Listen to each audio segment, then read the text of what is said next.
નમસ્કાર વહાલા બાળકો, હવે તમે આ વિષયના વિડીયોઝ એક સાથે પણ જોઈ શકો છો. તેના માટે યુટ્યુબમાં મારી ચેનલ સર્ચ કરી ચેનલમાં જઈ પ્લેલિસ્ટમાં બધા જ વિડીયો તમે જોઈ શકો છો. તો બાળકો, આ વિડીયોમાં આપણે શીખીશું ગુજરાતી ધોરણ 7 દ્વિતીય સત્રનો કાવ્ય નંબર 11. કાવ્યનું નામ છે જનની. જનની એટલે કે આપણને જે જન્મ દેનારી છે તે માતા, એટલે કે કાવ્યનું નામ છે માતા અથવા મધર અથવા મમ્મી. આપણે મમ્મીને ઘણા બધા નામોથી બોલાવીએ છીએ. અને કવિનું નામ છે કવિ બોટાદકર. તો કવિ બોટાદકર બહુ જ પ્રખ્યાત કવિ હતા, એટલે એના નામ ઉપરથી આપણે બોટાદમાં એક કોલેજનું નામ પણ આપેલું છે, કવિ દામોદર ખુશાલદાસ બોટાદકર કોલેજ. તો બાળકો, આ કાવ્યમાં આપણે માતાના અલગ અલગ રૂપોની ઝાંખી જોવા મળે છે. માતા છે તેનું સ્થાન આપણા માટે ભગવાન કરતાં પણ વધારે છે, અને માતાના પ્રેમ તોલે કોઈનો પ્રેમ આવી શકતો નથી. કવિએ સાવ સાદા શબ્દોમાં માતાના વખાણ કર્યા છે, અને માતાના છે તે આપણું સર્વોચ્ચ સ્થાન આપણા જીવનમાં ધરાવે છે એવું કવિ કહે છે. મીઠા મધુને મીઠા મેહુલા રે લોલ, એથી મીઠી તે મોરી માત રે, જનનીની જોડ સખી નહીં જડે રે લોલ.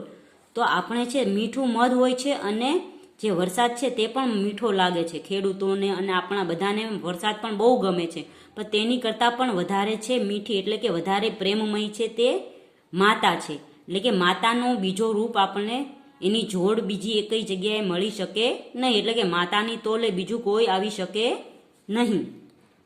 પ્રભુના એ પ્રેમ તણી પૂતળી રે લોલ, જગથી જુદેરી એની જાત રે. એટલે કે પ્રભુ છે તેના બનાવેલી એક પૂતળી છે, અને એ છે આપણે બધાને જ્યાં ભગવાન નથી પહોંચી શકતા, એટલે બધાના ઘરે ઘરે એક માતા છે. એટલે કે ભગવાન બધાનું ધ્યાન ન રાખી શકે, એટલે એક માતા છે તે બધાનું ધ્યાન રાખે છે. એટલે આપણે માતાનું સ્થાન ભગવાન સમકક્ષ હોવું જોઈએ, અને તે જગતમાં સાવ અલગ જ તરી આવે છે એની જાત. એટલે કે એ છે માતા છે તે જગતમાં સૌથી અલગ છે. અમીની ભરેલી એની આખડી રે લોલ, વાહલા ભરેલા એના વેણ રે. અમી એટલે કે અમૃત, એની આંખોમાં છે તે અમૃત ભરેલું હોય છે, અને તેના વેણ એટલે કે તેની બોલી છે તે વાહલ ભરેલી હોય છે. માતા છે ક્યારેક ક્યારેક આપણને ખીજાય, પણ પ્રેમથી ખીજાય. જો આપણે કંઈક ખોટું કાર્ય કરતા હોય તો માતા આપણને ખીજાય, પણ જ્યારે આપણે સાચું કાર્ય કરતા હોય તો એના વાલ ભરેલા શબ્દો આપણને દુઃખમાં પણ સુખનો અનુભવ કરાવે છે, આપણને આપણું બધું દુઃખ ભૂલાવી દે છે. હાથ ગૂંથેલ એના હીરના રે લોલ, હૈયું હેમંત કેરી હેલજો. એટલે કે તેના હાથ છે તે હીરના ગૂંથેલા, યાની આપણે જે હીરા હોય એને હીરા ગૂંથેલા હોય તેવા લાગે છે, તેવા સુંદર લાગે છે. આપણે હીરાનો કોઈ અનમોલ છે, એમ માના હાથનો પ્રેમ પણ અનમોલ છે, અને તેનું હૈયું છે તે હેમંત ઋતુ જેવું છે. દેવોને દૂધ એના દોહલિયા રે લોલ, શશીએ સિંચેલ એની સોળિયજો.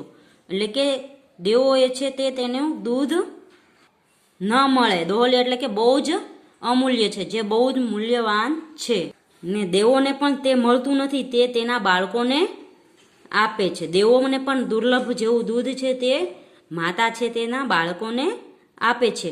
અને શશી એટલે કે ચંદ્રએ તેનું પડખું જે સિંચેલું, એટલે કે તેનું પડખું છે જે બાળક તેની પડખે સુવડાવે છે, તે પડખું છે તે ચંદ્ર જેવું છે. જગનો આધાર એની આંગળી રે રોલ, કાળજામાં કંઈક ભર્યા કોડ રે. તો તેનો આધાર છે તે આંગળી છે, એટલે કે બાળકને જ્યારે માતા ચલાવતા શીખવાડે તે તેના બાળક છે આંગળી પકડીને જ ચાલે છે અને દુનિયા જોવે છે. એટલે કે બાળકનો આધાર છે, એટલે કે બાળકનો જે જગ છે તેનો આધાર છે તે તેની માતા છે, તેની આંગળી છે, અને માતા છે તે હંમેશા તેને સાચું અને ખરાબ વસ્તુ ચીંધે છે, કે આ વસ્તુ સાચી છે અને આ વસ્તુ ખરાબ છે. અને તેના કાળજામાં હૈયામાં ઘણા બધા કોડ ભરેલા હોય છે તેના બાળક માટે નાખે. તેનું બાળક મોટું થઈને શું બનશે, તેનું બાળક છે તે મોટા થઈને સરસ તેની સારી રીતે રાખશે અને તેને દુનિયામાં નામ રોશન કરશે, એવા ઘણા બધા કોડ એટલે કે તેના ઉમ્મીદો તેના હૈયામાં ભરેલી હોય છે. ચિતડું ચડેલ એનું ચાકડે રે લોલ, પળના બાંધેલ એના પ્રાણ જો.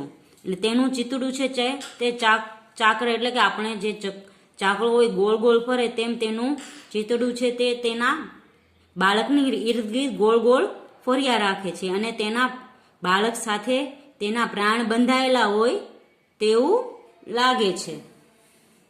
મૂંગી આશીષ ઉરે મલકતી રે લોલ, લેટા ખૂટે ન એની રહાણ જો. એટલે કે માતા છે તે મૂંગા આશીષ આપે બાળકને, ગમે ત્યાં બાળકને છૂટો કરે કે બાળક કંઈ પણ કાર્ય કરવા જાય તો માતા છે તે મનમાં તેને આશીષ એટલે કે આશીર્વાદ આપે છે કે મારા છોકરું છે તે ક્યાંય પાછું ન પડે, તે હંમેશા આગળ ને આગળ વધતું લે અને તેના અંદરના જે આશીષો છે તે ક્યારેય ખૂટતા નથી. ધરણી માતાએ હશે ધ્રુજતી રે રોલ, અચળા અચૂક એક માય રે.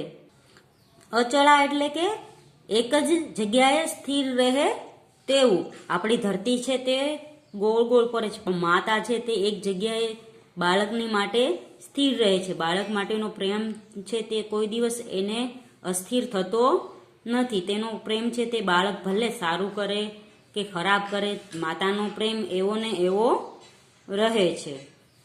ગંગાના નીર તો વધે ઘટે રે લોલ, સરખો એ પ્રેમનો પ્રવાહ રે. આપણે ગંગા જમના ગમે તે નદીઓ હોય તે વરસાદ આવે તો પાણી વધે છે અને વરસાદ ઓછું થાય તો પાણી ઘટી જાય છે અને પાણી સુકાઈ પણ જાય છે.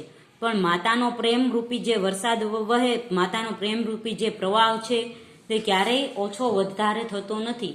બાળક એક હોય કે 5 હોય બાળક, પણ બધા પ્રત્યેનો પ્રેમ માતાનો સરખો જ હોય છે. વર્ષે ઘડીક વ્યોમ વાદળી રે લોલ, માડીનો મેઘ બારે માસ રે. આપણે છે વરસાદ છે તે થોડોક આવે છે, જેમ કે 4 મહિના વરસાદ આવે છે અને 8 મહિના વરસાદ નથી આવતો અને ક્યારેક ક્યારેક દુકાળ પણ આવે છે અને ક્યારેક ક્યારેક વધારે વરસાદ પણ આવે છે. પણ માતાનો પ્રેમ છે તે વરસાદ જેવો નથી. માતાનો પ્રેમ તો 12 માસ સરખે સરખો જ વહે છે. ચળતી ચંદાની દિશે ચાંદની રે લોલ, એનો નહીં આથમે ઉજાસ રે. જેમ ચાંદની છે તે વધઘટ થયા રાખે છે. અમાસના દિવસે આપણે પ્રકાશ ચંદ્રનો નથી મળતો ને પૂનમના દિવસે પ્રકાશ સૌથી વધારે મળે છે. તેવી રીતે માતા નથી કરતી. માતાનો પ્રેમરૂપી પ્રકાશ તો હંમેશા આપણા ઉપર જ રહે છે. ચંદ્ર વધઘટ થયા કરે છે પણ માતાનો પ્રેમ છે તે વધઘટ થતો નથી. જનનીની જોડ સખી નહીં જડે રેલોલ. એટલે કે જે માતા છે તેવી માતાનો જે રૂપ છે એવો આપણે દુનિયામાં એકય જગ્યાએ બીજું રૂપ નહીં મળે.